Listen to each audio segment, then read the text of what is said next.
तो आज हम इलेक्ट्रोकेमिस्ट्री का न्यूमेरिकल नंबर सेकंड या थर्ड लेके आए हैं। तो देखिए क्वेश्चन क्या कहता है। क्वेश्चन है हमारा कंडक्टिविटी, रेजिस्टिविटी, सेल कांस्टेंट का। ये बहुत ज़्यादा बेसिक टर्म है। मैंने स्पेसिफिक इस पर भी एक वीडियो बना रखा है। Resistivity, conductivity, specific conductivity, molar conductivity, equivalent conductivity and ये सब बेसिक टर्म्स है कुछ। तो जिसको ये सब नहीं पता, आई मीन जो बेसिक टर्म नहीं जानते, स्पेसिफिक कंडक्टिविटी क्या होती है, रेजिस्टेंस क्या होता है, आई मीन रेजिस्टेंस तो बहुत ज़्यादा बेसिक है, ये तो पता ही होगा सबको। बट और भी जैसे मोलार कंडक्टिविटी, इक्विवेलेंट, ये सब जिसको नहीं पता, नहीं समझ आ रखा, जिसमें कंफ्यूज रहता है, वो फर्दर मेरा वीडियो देख सकता है। उसमें हमने यूनिट निकालना भी सिखाया है।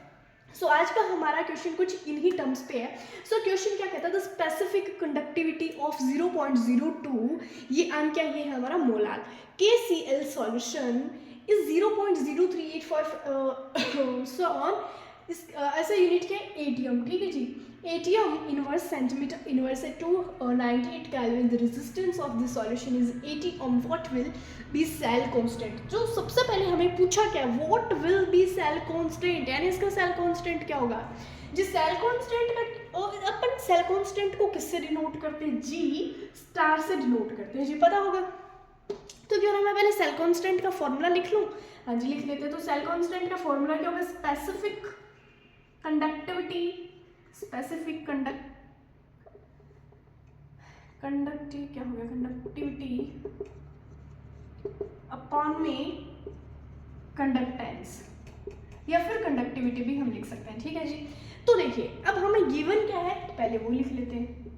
Given the specific conductivity of 0.02। अब कुछ बच्चे यहाँ पे मिस्टेक करेंगे, क्या समझेंगे, द स्पेसिफिक कंडक्टिविटी ऑफ 0.02। हाँ जी, तो स्पेसिफिक कंडक्टिविटी क्या है, स्पेसिफिक कंडक्टिविटी को किससे शो करते हैं, कापा से, ठीक है जी, कापा से।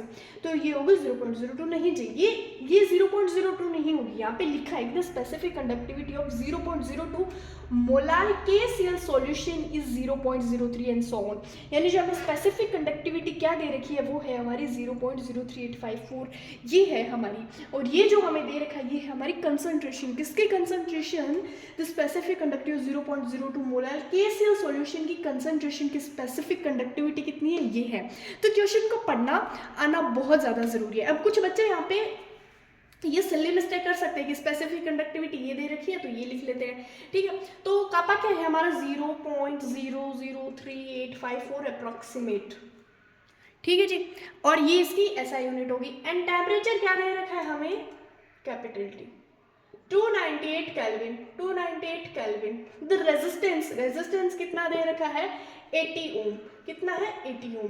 सो what will be cell constant. अब मैं सेल कांस्टेंट कैसे निकालूंगी, फॉर्मूला मैंने लिख लिया।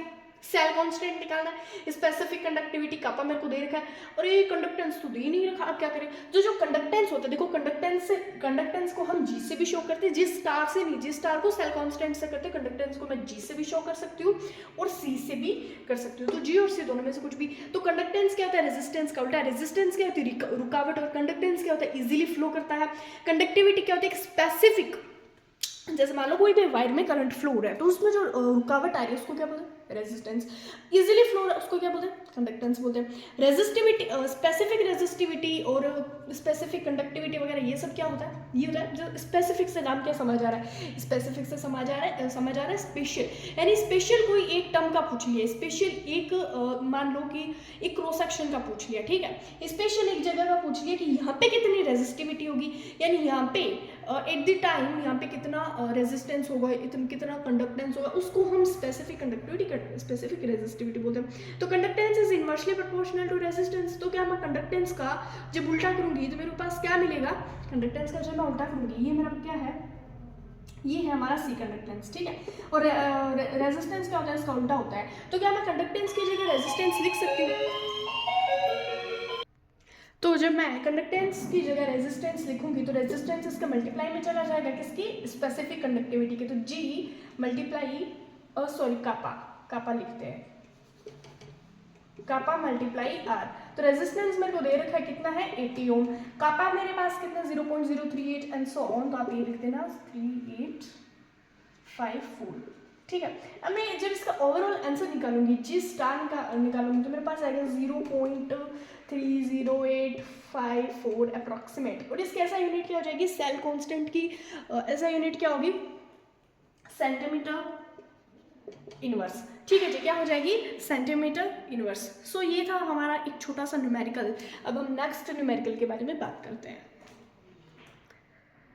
सो now we move on second question, how much hours. इसमें क्या बोला है, हाउ मच आवर्स पूछा है, टाइम पूछा है, will be required for the reduction के बारे में बात हो रही है जी, of 2 mole Fe+3 Fe+2 with 50 ampere electric current. Question को समझो कि कितना टाइम लगेगा रिक्वायर होने में, यानी रिडक्शन होने में कितना टाइम लगेगा, किसके रिडक्शन होने में, 2 मोल Fe+3, अभी Fe+3 तो Fe+2 में, और आपके हिसाब से यहाँ पे क्या ऑक्सीडेशन है, रिडक्शन। ऑफ कोर्स ये बात है, पहले +3 था, फिर +2, इसने अपना एक इलेक्ट्रॉन लूज कर दिया, अपना इलेक्ट्रॉन खो दिया, तो क्या हो गया यहाँ पे, रिडक्शन हो गया Fe+2।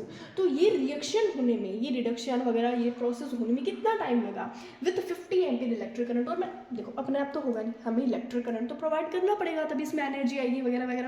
तो हमने करंट अप्लाई किया, तब हमसे पूछा कि टाइम।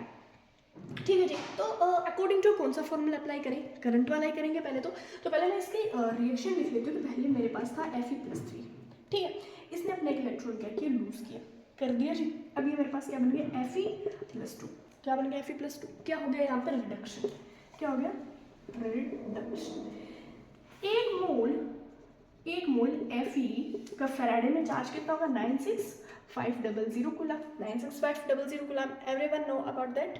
उसके बाद हमें पूछा 2 मोल तो मेरे को गिवन है, 2 मोल Fe की अगर मैं बात करूँ तो 96500 इंटू 2, तो मल्टीप्लाई कर लो 0 0 0 3, सॉरी ना, ये आंसर आ जाएगा 193,000 कूलम। ठीक है जी। उसके बाद हमें पूछा इलेक्ट्रिक करंट, तो करंट का फॉर्मूला लगा I Q अपॉन में T। 50 एम्पियर करंट मेरे को दे रखा है, 50 टाइम मेरे से पूछा है, और ये इधर जाएगा, इसको मैं इधर भेजूंगी। और मेरे को क्या बोला है, करंट हमें गिवन है, टाइम हमसे पूछा है, चार्ज मैंने ये निकाल लिया, चार्ज तो मैंने निकाल ही लिया, तो टी उधर जाएगा, आई इधर आएगा, तो 193,000, समझ रहे हो ना, टी को मैंने इधर भेजना है, मेरे को टाइम ही तो निकालना है, और आई इधर आ गया, कितना था 50। तब आप इसको जब करोगे सोल्व तो कितना आएगा, 3 टाइम 4 3, ये 8 टाइम, ये 385 अप्रॉक्सीमेट इतना कुछ आएगा, 3860600। अब अगर मैं इसको मिनट में कन्वर्ट कर दूँ, किस में कन्वर्ट कर दूँ, सॉरी आवर्स में पूछा, हाउ मच आवर्स। क्योंकि इस चीज़ का ध्यान रखा करो कि जब अब ये हमारा किस में आया, सेकंड में, लेकिन मैं जब इसको आवर्स में कन्वर्ट करूँगी तो मेरे पास इसका अप्रॉक्सीमेट आंसर आएगा 10.72 आवर। ओके, मेरे को आर में निकालना है, सेकंड में नहीं निकालना है, ये मतलब बहुत ज़्यादा ध्यान रखना है इस चीज़ का, वरना नंबर कट सकते हैं यहाँ पे। सो ये था हमारा क्वेश्चन, एक क्वेश्चन और सॉल्व करते हैं। तो नेक्स्ट क्वेश्चन हमारा क्या है कि कैलकुलेट मोलार कंडक्टिविटी, बहुत ज़्यादा इंपॉर्टेंट क्वेश्चन है कॉलराश लॉ के बेसिस पे, ठीक है जी। Calculate molar conductivity of MgCl2 की मोलार कंडक्टिविटी फाइंड करनी है at infinite dilution. Kohlrausch law में इन्फानाइट डाइल्यूशन पे तो बात करते थे। इफ द आयनिक कंडक्टिविटी, लीजिए हमें तो सब कुछ गिवन है, आयनिक कंडक्टिविटी गिवन है Mg+2, ये क्या है, इन्फानाइट डाइल्यूशन। इसका मतलब क्या, इन्फानाइट डाइल्यूशन Mg2+ की आयनिक कंडक्टिविटी कितनी है, 108.1। मेरा थोड़ा राइटिंग का इश्यू तो 1 पॉइंट। और इन्फानाइट डाइल्यूशन एट Cl-, इसकी आयनिक कंडक्टिविटी है 76.3। साइमेंशियन कंडक्टिविटी की एसआई यूनिट, साइमेंशियन सेंटीमीटर के स्क्वायर मोल इनवर्स, साथ में एसआई यूनिट का बहुत ज़्यादा ध्यान रखा करो रिस्पेक्टिवली। अब हमें निकालना कि कैलकुलेट तो करनी है, मोलार कंडक्टिविटी तो गिवन है, इतना ईजी क्वेश्चन, ठीक है जी।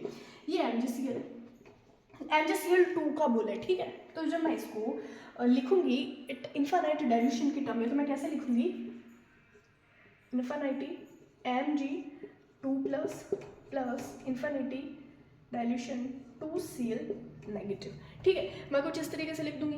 इसकी मेरे को आयनिक कंडक्टिविटी कितनी गिवन है, 108.1 प्लस इसकी कितनी गिवन है, 76.3। एक मिनट, 76.3 इसकी मेरे को गिवन है, तो मैं इधर 76.3 में मल्टीप्लाई करूँगी 2 का, क्योंकि यहाँ पे मेरे पास 2 क्लोरीन आयंस है, ठीक है। तो जब मल्टीप्लाई करूँगी तो 76.3 आएगा। अब आप इसको पहले इसको मल्टीप्लाई करो, फिर इसको सॉल्व करेंगे, तो ओवरऑल हमारा Cl2 इन्फानाइट डाइल्यूशन MgCl2 का कितना है मेरे पास आएगा 25.78 dimension centimetre square mole inverse. Answer देखो यहाँ पे जो मैं ओवरऑल अप्रॉक्सीमेट आंसर लिखती हूँ ना, सीधे उस पर डिपेंडेंट मत रहा करो, ये जो कैलकुलेशन है उसको अच्छे से सोल्व किया करो। हो सकता है पॉइंट आगे पीछे हो सकता है, बट मेरा जो यहाँ पे कितना ही हो गलत हो सही हो, बट आपको ये कैलकुलेशन पूरी सही करनी है और पूरा सॉल्व करना है, क्योंकि एग्जाम में हमें सॉल्व करना पड़ेगा, क्योंकि ऐसे तुक्के से हम इसका आंसर नहीं लिख सकते। ठीक है जी, तो ये कुछ हमारा ऐसा क्वेश्चन था, बहुत ज़्यादा ईजी था और ये लिखना आना चाहिए बस। जैसे हमारी ये रिएक्शन है, जैसे मान लो मैं बात करती हूँ AlCl3 की, इट इन्फानाइट डाइल्यूशन, तो मैं कैसे लिखूँगी AlCl3 को, Al3 पॉजिटिव प्लस 3 Cl, ये इतना लिख रहा है। उसके बाद मैं कैसे लिखूँगी इसको, Al+3 इट इन्फानाइट डाइल्यूशन, +3 लगा दिया, 8 इन्फानाइट डाइल्यूशन 3 Cl नेगेटिव लगा दिया। ये लीजिए कुछ इस तरीके से। So thank you so much.